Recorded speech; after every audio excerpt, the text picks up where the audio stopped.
OK, first things first, let's go downstairs and join Dean Ryan. Ulster really were the favourites to get off with a good start and go chasing the bonus point. And they really lack precision in some of their strike play. Just want to show you some of the problems that Aironi have got defensively. As we see here, just off a strike play, because of the lack of precision, they're not able to capitalise on the dog leg in the Aironi line. And as we move forward, just see the distance they're away from the defensive. They can't take the opportunity. Gilberto Pavin is slow on his line all the time and creating space and opportunity to get through with a clean strike play. He really is having a tough day. Doesn't matter where he is, he's not in his line, he's going in behind and he's creating space. Now, if Ulster want to chase this bonus point, they've got to be much more precise and they've got to get the message on Pavin's the weak link. Precision, but do you think patience as well, Scott? Yeah, certainly they've got to come out here and they've got to win the game. They came out, they kicked to the corners early on. Unfortunately, when they did go to the corner and they had a line out 5 yards out, they didn't quite hit their man. Aironi managed to steal it. So they got to have patience. No side has gone there this year and really run away with it. But it's, you know, they scored the 4 tries, I think, and then they ended up losing the game. So it's important they get the 4 points first of all. Let's have a look at the try scored by Andrew Trimble, simple 8-9 wing. Yeah, lovely. Ruben Pino's added so much to them. I enjoy Vandenberg playing at 8 today, strong. So many sides are understacking that left-hand side. I'm not sure what a lot of defensive coaches are watching because a lot of tries up that right-hand side channel. Simple, nice hands. Look, the timing of the pass, everything. Yeah. Adam Darcy, underrated as a little 15, comes in there. Wallace and Humphreys and Pienaar, Daniele, Trimble get all the mentions. He always pops up with the odd try-scoring pass, allows you to play in and around him. It's... just want to back up what Scott's saying on that. They just need to be patient. Don't chase. Don't everyone panic. Oh, my goodness, we haven't got the 2 tries at half-time. Keep building the score, patient. Try and take the game away from Aironi. They knew there'd be a tough nut to crack. And when the Italians have to chase it, that's when the chance will open up. They need to be a little bit more direct, though, because they do tend to try to throw the ball around a bit. Direct, pull them in, and then, as Dean said there, try to create those mismatches that they will in the second half. Yeah, they've got the ball carriers, haven't they? Ferris, particularly good in that first half, as was Vandenberg. Let's take a short break. The half-time scores, 14-0 in Biarritz over Bath, and at the moment, Ulster lead Aironi by 10 points to 6.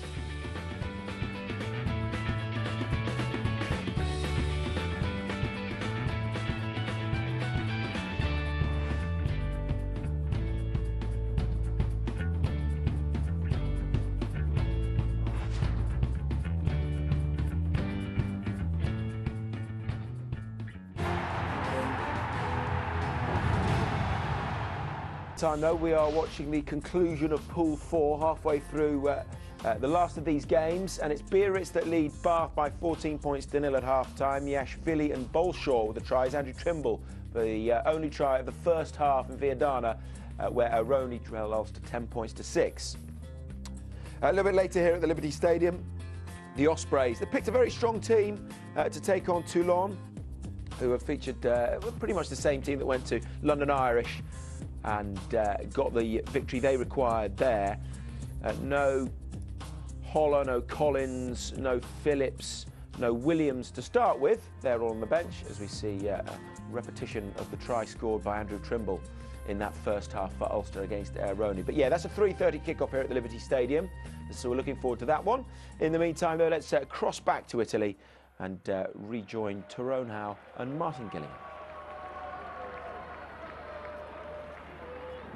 So it's advantage Biarritz, but a reminder that a win for Ulster will be sufficient to get them into the quarter-finals and at the very least a best runner-up. So that could mean a trip to Leinster, or if one of them wins this weekend, Northampton or Toulouse. That gives you some idea of just how much emphasis there is placed in this competition on getting a home tie in the quarter-finals. No guarantee, of course, that either Biarritz or Ulster will do that. But certainly the challenge over the course of the next 40 is one, win the game as far as Ulster are concerned. And once they've done that, get those 4 tries and perhaps Tyrone even more than that. Well, I think at this moment Ulster will be more than happy just to get a victory. It was a nervy enough first half, and certainly Ulster supporters would have hoped that Ulster would have been further than 4 points ahead. They need to play less rugby outside their 22, need to hold on to the ball a little bit more, maybe a little bit more direct and just hope that those gaps will come and the supporting runners can hit good angles and finish off chances. And some interesting points made by Dean Ryan as well. Let's look for that fragility in the defensive line. Gilberto Pavin, he's the man with the hair in the centre, wearing 12. There's Tebaldi, back to Larac. Really important that Ulster get off to a positive start and are the first team to score here, just to get beyond a try or converted try. They've got a great attacking position here on the line out. Brian McLaughlin will have been saying, let's strike first. Well, Brady there finding Tui. And there's the ball, and this is a good drive from Ulster. What a way to start the second half. They're over the line. Now can they ground it? Christoph Verdos says they have. So it's a second try for Ulster. Pedri Vandenberg getting to his feet. Willie Falloon getting the praise as well as Johan Muller. But that was a team effort. Well, it's absolutely the perfect start. And one of the areas that Ulster were worried about in this Aironi side was the maul from the line out. And they've gone straight at the heart of this Aironi pack. That's a full forward effort, and there was no stopping them from a couple of yards out. Easy decision for Verdos, because you can see Vandenberg gets the ball down here. But Johan Muller, on the way back, he's telling everybody, let's get straight back down there again. So, Ulster 2, Biarritz 2. Can Ian Humphreys extend the gap here to 11 points? Oh, that's right out of the middle. Well, they're halfway there. Well, when he strikes the ball like that, it's just beautiful to watch. It's effortless, it's graceful, and it split the post, dissected them straight through the middle. But one of the, I suppose, areas in that first half, every time Ulster scored, Aironi, they came straight back. The restart didn't go particularly well. The Ulster need to clear the ball up off this kickoff. And Pedri Vandenberg, the man who got the try. His second appearance on this ground. He was here in September in the early stages of the Magnus League. That time, what he went home with was a yellow card. Today, though, the second try. And how important might that be at the end of the weekend? There's Marshall, there's Pavin. Oh, there's some accidental obstruction. Well, Ulster up very, very hard in the middle of the pitch. Paddy Wallace and Nevin Spence really trying to close any chance of Aironi being able to get the ball out wide. But Johan Muller there on the restart, leading by example under enormous pressure, but got up. Well, he was saying initially that the obstruction was accidental. Well, there you can see Rod Penny, the guilty party. I still think it's accidental, mind you. It just looked as if the defence had put them under so much pressure. But it's a take two, and Ulster, I don't think you'll see this being flashed out the backs. If you've got a winning formula, and you stick to it, and I would imagine they're going to go at this pack again. Well, Scott was saying at half-time that Ulster need to be more direct. They could well have been listening to him at half-time. That try from Pedri Vandenberg. There's Fitzpatrick. Tom Court. There goes Court. Support from Muller. Also there was Falloon. There's Pinar. There's Tui. What a star he was at Ravenhill last week in the win against Biarritz.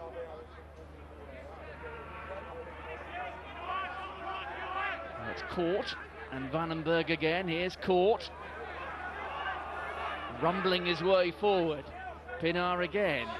This time to Brady. The tackle from Erasmus. No. Well, that's Pratiketi who's come offside, and it's a penalty. Well, that's just a lack of experience from Pratiketi there. Just threw it in from the side. And Ulster, they're going to just put this in the corner. Aironi, actually, they managed to cope with that driven line out. But here, I mean, this is just the easiest decision for both referee and touch judge. Well, Matteo Pratiketi, I think, is playing out of position really today. He would rather be playing in the centre. Oh, the drive again for the line. Can they ground the ball? Christoph Berdos is in the perfect position, and it's another try for that man Vandenberg. Well, after the forward effort last weekend against Biarritz, I thought today was going to be a day for the Ulster backs, but it's the pack who have taken this game by the scruff of the neck. And Vandenberg, 2 tries in 2 minutes, and all of a sudden the complexion of this game is absolutely transformed. And all of a sudden, Brian McLaughlin may well be getting on the phone and asking the question, what is happening in Biarritz? Well, for the first time this afternoon, it is advantage Ulster, but don't forget, Biarritz still have control of their own destiny. If they do get the 4 tries and the win down at Stade Aguilera, then the pool victory will be Biarritz's. But Ulster can do no more than claim a victory with 4 or more tries. That's the only thing they're in control of. And Ian Humphreys has got perfect control of that left foot. Yeah, confidence is high. Now they just got to keep going, got to keep on the offensive, play their rugby down in this Aironi half. And the forwards, well, they're just tearing their heart and spirit out of their opposite numbers. No, wait, I'm out. 6 green. Well, we got 3 tries here at the Stadio Zaffanella, and do you know what? We've got a 3rd try down at Stade Aguilera, a 2nd try for the England wing Ian Bolshaw. So 3 tries for Ulster, and now 3 for Biarritz. And the try was converted, so it was 14-0 at half-time. It's now 21 points to 0 down at the Stade Aguilera. And Biarritz, if they get 1 more try and complete the victory, then they will be pool winners. Here's Paddy Wallace to Falloon. Pinar, Nevin Spence. A tackle from Pavan. Taken on by Ferris and makes a few vital meters. Humphreys again, the cross kick. Daniele is over there. And that should be the ball for Julian Larag. The ball sits up nicely. Larag onto his slightly weaker right foot. There's Wallace. Humphreys again. There is an Aironi player down, so they're effectively playing with 14 men now. Hacked on by Wallace, but the referee has blown his whistle, and it's a penalty. In front of the kick. And it's Tom Court who is being penalised for being ahead of the kicker. It almost feels like one of those sort of football semi-finals where you have the transistor radio clasped to your ear, trying to listen in for what the result or how the play's going on the other pitch and the other ground. But 3 tries for Biarritz, 3 tries for Ulster. Serious injury. Okay. And all of a sudden, you know, when the confidence gets a bit higher, those 50-50 passes that weren't coming off in the first half, all of a sudden the ball sticks a little bit more. And certainly you can just see the pace and the tempo of the Ulster attack has gone up. Well, a change in the centre, Gabriel Pizarro, one of the Argentine-born players in this Aironi side, comes on for Gilberto Pavin. Well, if Biarritz score another try down at Aguilera, not only will they win this pool, but it piles the pressure on the likes of Northampton, the likes of Toulouse, tomorrow Perpignan, Leicester. What a final couple of days it is. There's Tebaldi. The fly half, Marshall. Well, he's lost it forward. It's amazing how things change as well. With 30 minutes left, were Ulster to come away from this match having won, but not having got the bonus point, and actually be disappointed because they put themselves in a prime position now. Ian Humphreys on his opposite man, just dislodging the ball from the tackle.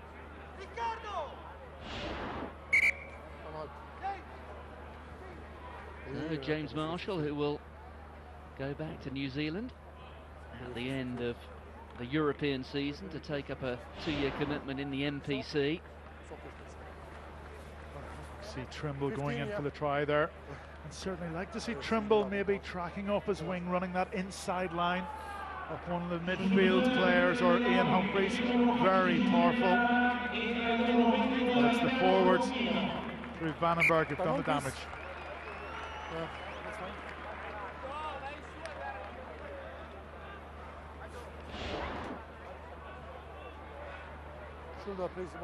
So Ulster have got 3 tries, and we've got another try down the Stag Aguilera, but this one is not a try scored by the home side, but one on the board for Bath. Stuart Hooper getting the try not converted, so Bath may not yet be back in the game, but at least getting some points on the board. So it's 3 tries apiece as far as the principals are concerned. 3 tries for Ulster here in northern Italy.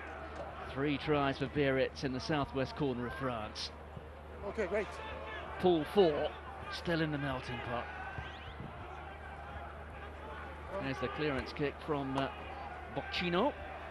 And a clear change of tactics from Ulster in this second half. We've seen on a couple of occasions Ian Humphreys going deep down the pitch with that left boot of his, playing territory far more. In the first half they were happy just to keep the ball alive, going through the phase in the hands, using the width, much more direct, pinging the ball deep, forcing Aironi to come up with good kicks or a counter-attack. So we're inside the last half hour. Pedri Vandenberg, 2 tries for Ulster today. There's a former Springbok teammate, Jan Miller. Not bad, is it, when you lose your captain Rory Best, as Ulster did this week, and then be able to turn to a man who was captain of the world champions, Jan Miller. Well, Trimble claims the ball, playing with such confidence now, the right wing. He's got his try today, that was important for him. Last try he scored was actually in round 2, down at Biarritz. There's Humphreys, Spence. Oh, Darcy was through looking for the ball, but Spence couldn't quite find him. But well, the danger has now gone because it's not forward, but a penalty to Ulster. Aironi coming offside. You've got to go into the corner here. Trimble, we just mentioned him, did a great job chasing that ball, but it was only half done. He just got those legs going, got Ulster across the gain line, and if that final pass had just come from Nevin Spence, had he managed to get the ball away for Adam Darcy, he may well have been able to get into that far corner for the 4th try, but instead they leave it to the pack to try and do it for a 3rd time. Well, there is almost perfect symmetry at the top of Pool 4. Same number of points, and on the vital day, same number of tries. Biarritz and Ulster. Ulster desperate to take advantage here. This may be the chance. That's Willie Falloon who's got the ball. Keeping the ball tight again, as they did for tries 2 and 3. Last feet. There it is, the drive for the line, just held up half a metre short. No, unplayable. Well, it'll be a scrummage. 5 metres out. Ulster ball. Unplayable. Well, perfect symmetry, apart from the fact that we didn't see Vandenberg come up with the ball over their only try line. But we've seen what damage the driven line out can do. Ulster have got to now just set a solid platform in the scrum. Will we see a strike move? Daniele just standing off his left wing outside Ian Humphreys' shoulder. Pinar communicating with Humphreys. What does he want? And surely we are going to see some sort of strike move. Yes, we talk about the perfect symmetry. Well, there is a slight imperfection, certainly as far as Ulster are concerned, because if things are tied up at the top of Pool 4, No scrum. after half an hour or so here, then it will be Biarritz who finish top. Vandenberg just losing control there. What a player, Frederick Vandenberg. 3 times a Super Rugby winner with the Bulls. Their first player to 100 appearances, 99 of those in consecutive matches. So he's a man who gives full value to his employer. Yeah, and they need him because this Ulster back row, a lot of them are, you know, call-ups for both the senior side and the Wolfhounds, the A side. Ferris, of course, but likes of Willie Falloon, Chris Henry will all be taken out to the international series. And Vandenberg, well, he's earned his crust so far, but he'll be called upon in the next few weeks as well. And there it is again for Vandenberg. He can send a hat-trick here. And, well, the ball's over the line. Have they gained control of it? Well, the referee has given a penalty. So, same again, is it? Well, I think they've got to. Vandenberg. Now, they were certainly the back line were lining up as if there was a strike move, but Vandenberg's on a hat-trick. The ball gets to his feet, and no matter what Pienaar are saying, or Humphreys, you get the feeling Vandenberg is going to try and scent and smell a hat-trick here. Touch. Well, it's a real test of that Aironi front 5. And there's Vandenberg again. Vandenberg just controlling it with his right foot. Oh, he's lost it now, and it's picked up by Aironi, but the referee's gone between the posts. Penalty try. And that is try number 4, the try bonus point. So Ulster, who must now go on and complete victory, but they have done the job as well as they possibly could have done here. Well, Aironi getting penalised for just wheeling the scrum, disintegrating, and that is a personal triumph for Declan Fitzpatrick and Nigel Brady coming in for Bota and Best. They just came in, big test for them, replacing big time players. And Ulster, well, they can't do any more. And interesting, when the news filters back to Stade Aguilera, all of a sudden Biarritz, well, they've got to come up with something now to get that 4th try as well. Humphreys makes it a 7-point score. Ulster are into the 30s. And this changes the complexion completely. Ulster, well, they know as long as they run out victors, and it would take a miracle now for Aironi to win this game, they have qualified. But the more tries they can get, the better chance of getting a home quarter-final. The try count is the one thing that's gone against them, and they need to absolutely rack up a bag full of tries here. Even if they were to finish top, it's quite possible for Ulster to have an away quarter. Every try is crucial. Well, this is how things stand now. Ulster ahead of Biarritz, but you're quite right with that try count. As Salvatore Perugini, Toto they call him in this part of the world, comes on. 22 points, Ulster, if they complete the victory here. And that also significantly takes them ahead of Toulouse and Northampton. Toulouse in action tomorrow at Adams Park against Wasps, and Northampton later today against Castres down there at the Stade Pierre-Antoine. And certainly that try count. Well, Ulster are now up to 13, which is exactly the same try count as Northampton, 1 less than Toulouse. So they can't afford to stop here. They've got to try and score 1, 2, 3, maybe 4 more in the last 20 minutes, which could really enhance their position when we look forward to the quarter-finals. But of course, they've got to keep their fingers crossed and hope the Biarritz don't score another try down at the Stade Aguilera.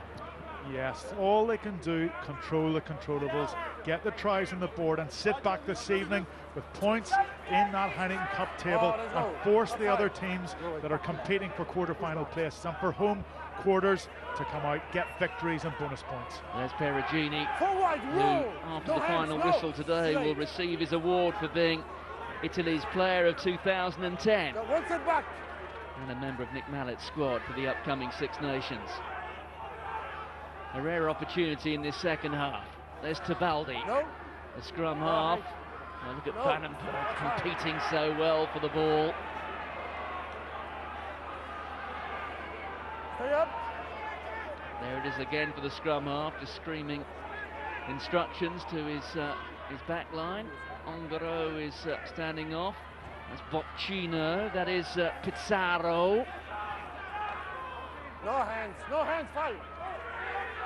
Tebaldi continues to work the short side here, missing out Perugini. Tebaldi. Somebody's lost the boot. Bocchino. Oh, chance here. Josh Sol neatly picked up. No. Advantage.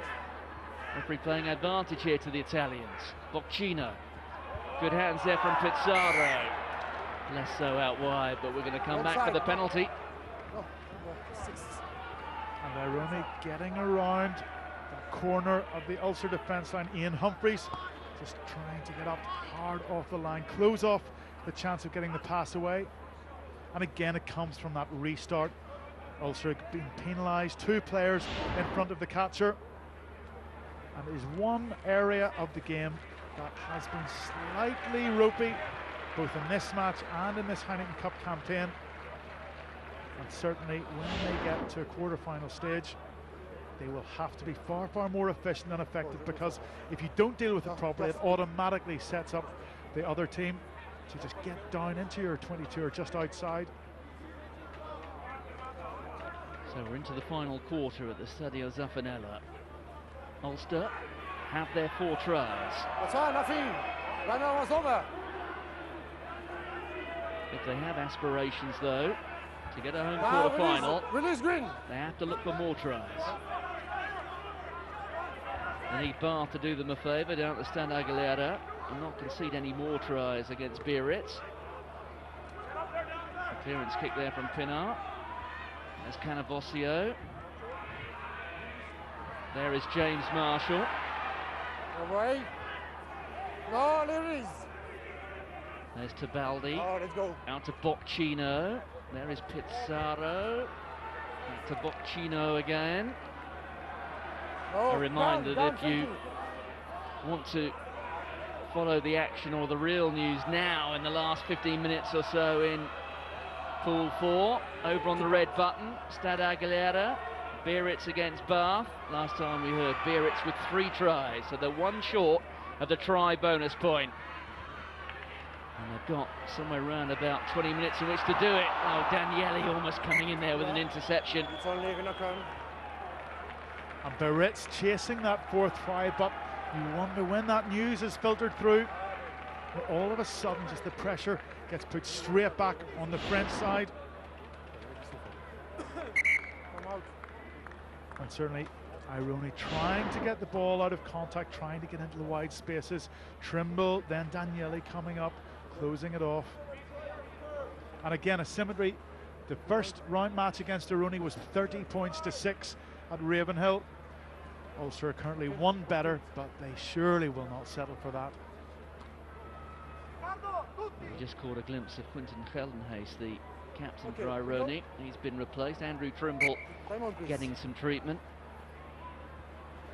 And Ulster, well, I'm sure Shane Logan, the Ulster chief executive, was tempted to send a crate of Heineken across to their Celtic cousins over in Glasgow, because Glasgow's victory over Wasps meant that Ulster came here knowing that instead of a bonus point victory, a simple victory would get them through to the quarter-finals. There'll be more than a case sent to Bath if Bath can restrict Biarritz to just these 3 tries. And just to remind you how things look across the whole competition at the moment, Leinster's win at Colombes last night means that they are through and guaranteed a home quarter-final, but behind them, so much yet to be decided. As things stand here, Pool 4, Ulster, 22 points if things remain as they are. That is 1 point more than Toulouse, 1 point more than Northampton, and 5 points more than Toulon, who are in action after this against the Ospreys.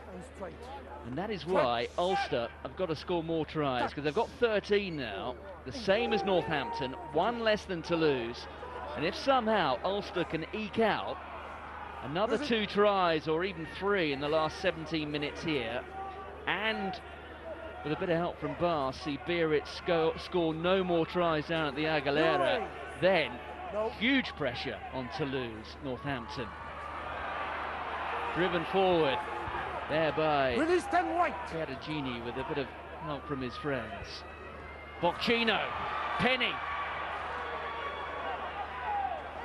That was Chris Henry making the tackle. Penalty to Ulster. And what Ulster cannot afford to do is in the last 17 minutes is allow this game to fizzle out, or allow Aironi to get back into it and to dominate possession and territory. There's one message Brian McLaughlin needs to get on. It is just lift the tempo, get down into this Aironi half, and we've got to try and get more tries. Let's go. 14 wide.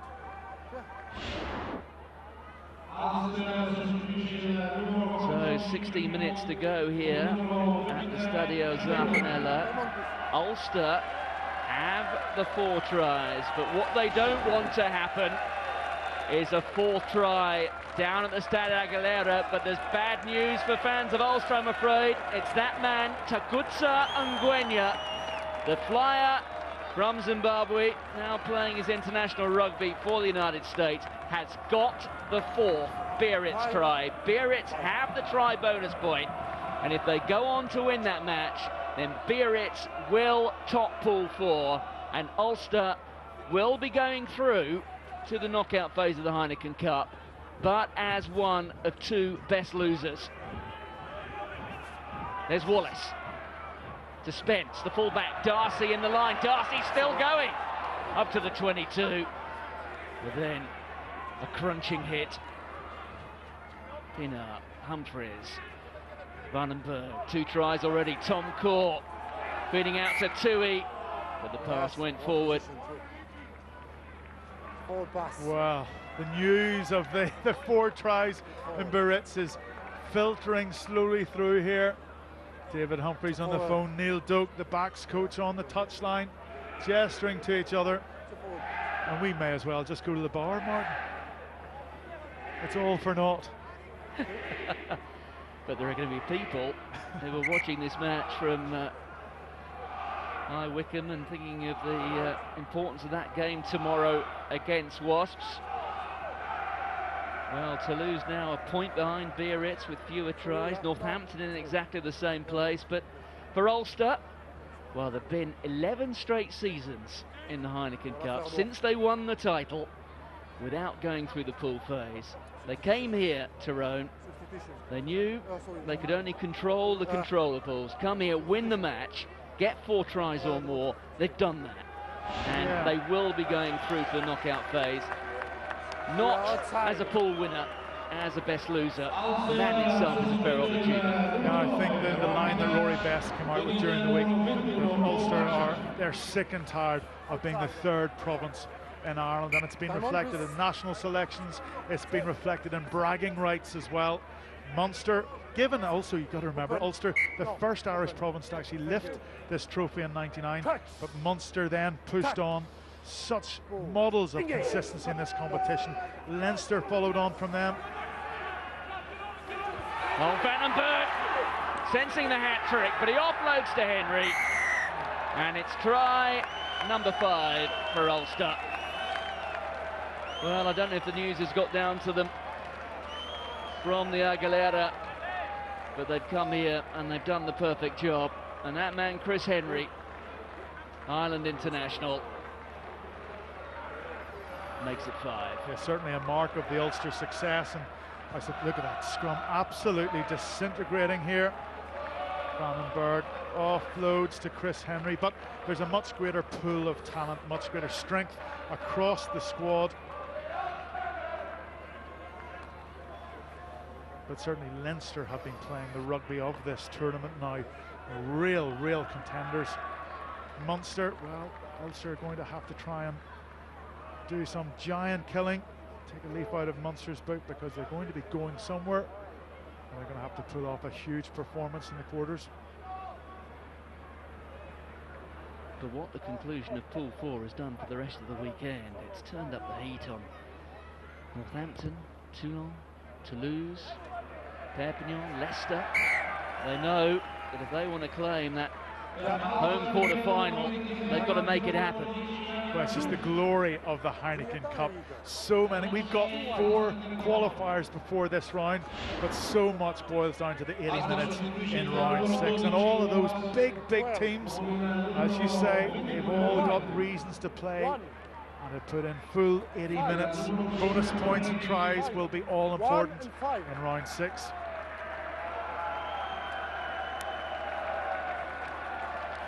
So a change in the front row, and Andy Kyriakou comes on for Marseille and Saracens.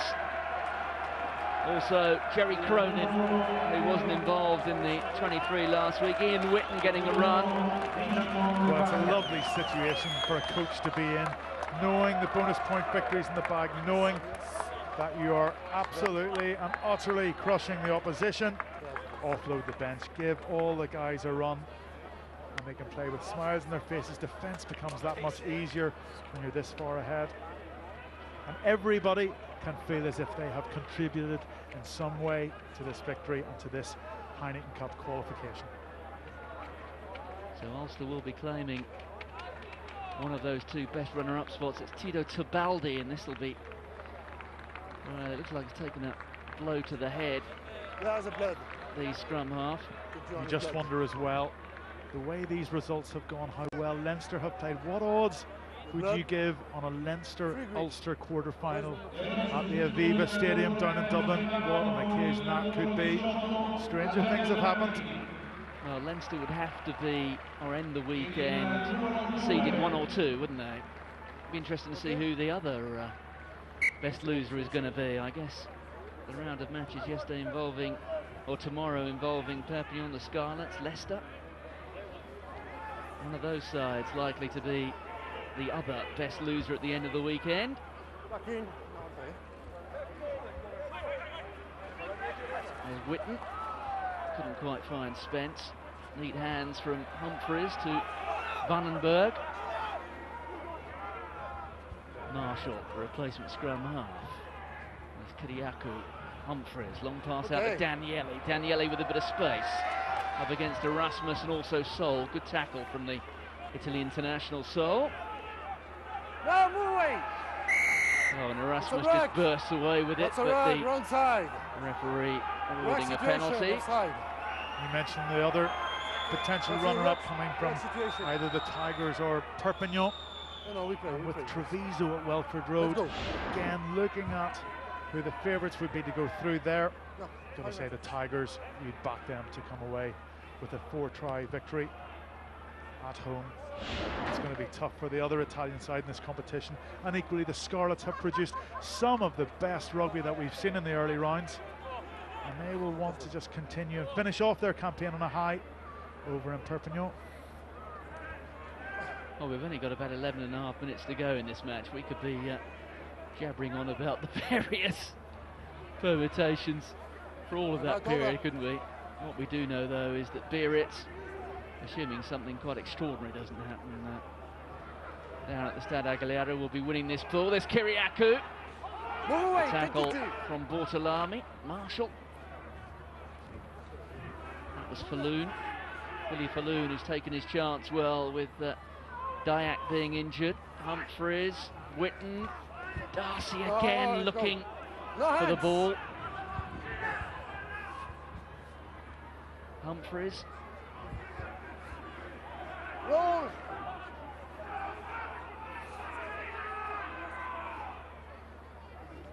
There's Darcy. He's been a good signing. He has. He's grown in stature through this competition. He had a great game last week in horrible conditions. That was Tim Barker taking into the contact. Here's Humphreys again. Nevin Spence, that was well read by Pizarro. Ulster still have it though. Vandenberg getting picked up and driven back by Penny. Yeah, Adam Darcy, what a great signing. Really a signing out of nowhere. Was playing club rugby in Sydney, came across in the trial, and he ran. I remember his first game at Ravenhill, and he ran with the ball back from the full-back, and everybody loved it. I suppose he had nothing to lose, but he's grown in that 15 shirt, very much made himself the number one, and when he's hit the line, he has added value. That's right, he was playing for the Manly Marlins, wasn't he? And he came on a trial, short trial, it impressed so much. He's not the biggest player, but certainly strong on the ball. We saw that handoff against Vickers Liebenberg for Andrew Trimble's first try. And he almost came up with a try last weekend against Biarritz as well. There's old Salvatore Perugini. Toto, they call him. Where do you reckon Toto comes from? Well, the only Toto I've known before today was Dorothy's dog in The Wizard of Oz, but I doubt very much he's been called after that little dog. I'm binding. Well, he was the Italian Player of the Year last year. And Josh Soul there, born in Hamilton, New Zealand, but he's made 46 appearances for Italy. Toto does ever so slightly look half human, half beast, mind you, so you never know.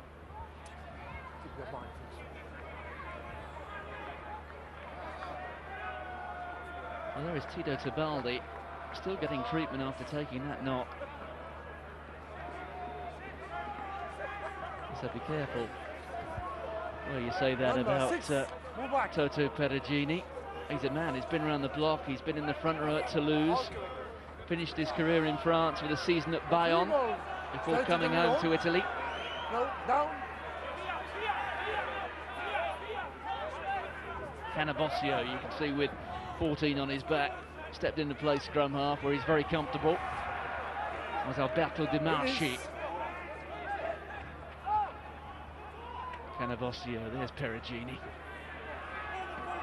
Just getting driven backwards by Jerry Cronin. 7. Cannavosio again to Bocchino. There's Di Marchi. There are two Di Marchi brothers on the staff here Release wide, 23. at Aironi. There's Cannavosio. To Bocchino again. Bocchino had a run for Italy during the autumn internationals in the match against the Fijians. Marshall to Penny. Cannavosio again, there's Bocchino. Out from Santa Maria to Sol. Away, Tucker. Well, they're keeping possession here, but not really acquiring too much field position. That was a neat handoff there from the fly half Marshall. Release wide. They're getting into the wide channels, but invariably it's props and second rows. Tight 5 players out there, not with a pace to be able to finish off and get round the defence. Bocchino with a little chip over the top. That was neatly read by Darcy, but it was Kiriakou who got his hand to it first. Here's McElwain. Release Green. Release. Big numbers out wide here. There's Humphreys. There is Darcy trying to offload it. But it's been stolen, claimed by Bortolami. That was Di Marchi. 21. Just inside the Aironi half.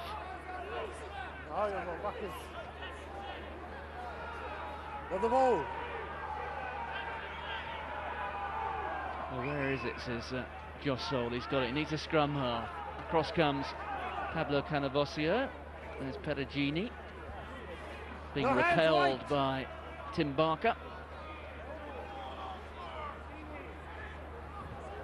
That was Marshall. That was a little bit of a high tackle there on Pizarro. Ongaro. Release. So Aironi, who came into this match having lost 16 out of their 17 matches in their short history. Well, it's going to be 17 out of 18, that single win on this ground by a single point against the mighty Biarritz. Biarritz on the verge of becoming pool winners here. That's Bocchino, and that is directly into touch. I think one of the aspects of this qualification by Ulster that will give Brian McLaughlin a great deal of pleasure is that while Biarritz's shock defeat here at Aironi, while it, I suppose, gave a little bit of hope to Ulster, actually that result has not had any effect on the qualification whatsoever. Ulster's 5 victories, taking them through on their own merits.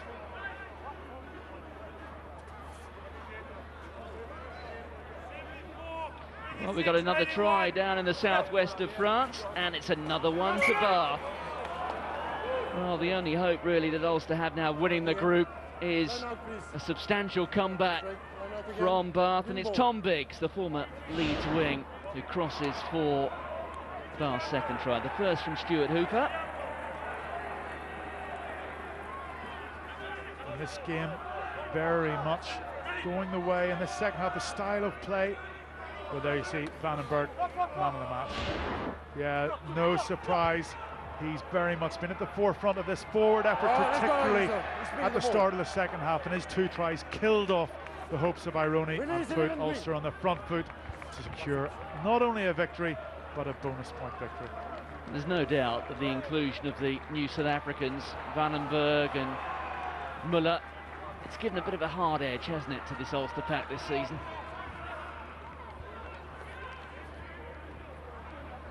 Oh, Nevin Spence. Backwards.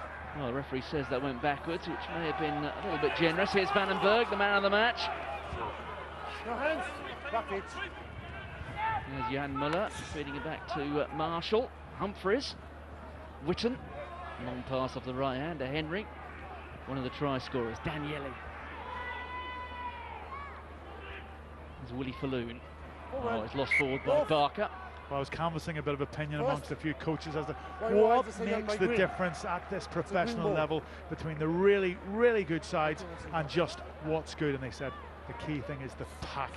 You've got to have power in your pack. And that's, you know, if you look at the teams that are going to qualify for Europe, you look at what those South Africans have brought to this Ulster side. In the pack in particular, they've just upped the level of intensity, the level of physicality, both in defence and both in ball carrying as well. Boda in the scrum, it's been one of the most consistent areas of Ulster's play. The scrum really, alongside Rory Best and Tom Courts, being strong.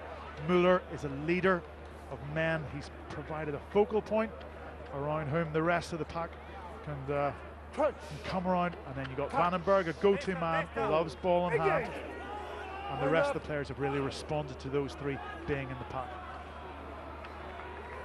So Ulster within a little more than 2 minutes of another Heineken Cup victory, and Daniele's going to round it off with a try.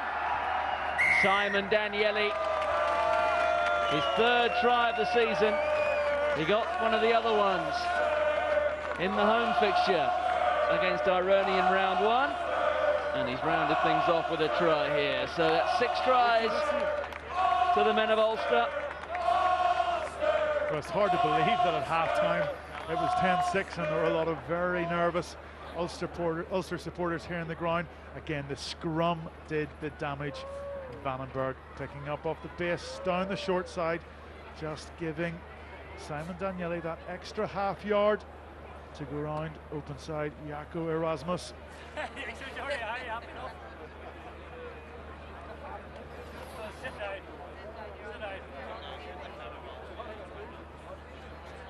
Well, it's been an expensive fortnight for Aironi.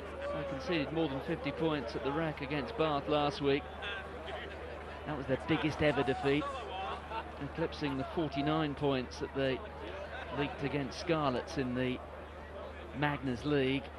And it's now going to be another defeat in the 40s. But Ulster, it is a momentous day. 12 years since they won the Heineken Cup. They've drawn a blank every year since in the pool phase. That will come to an end in the next minute. Well, Ian Humphreys, you see that 5 for 6, but that kick will be one for him to forget. Shaking the head, his standards are high. And again, these coaches, they mentioned about powerful packs, but you also need a quality kicker to convert any chances into points, and Humphreys has been one of the key guys for Ulster this season. Really, he has matured as well, both in terms of quality and consistency. He's played better more regularly this season, and his kicking has been absolutely first class. So Humphreys going to round it all off in grandstand style onto Nevin Spence. This will be the final play of the match. Okay, merci. Humphreys. Release 17. That's Falloon. Time is up on the clock. Owen Whitten has put it down, but it's gone backwards. No hands. No back feet. In fact, Darcy there, not Whitten. Here's Vandenberg.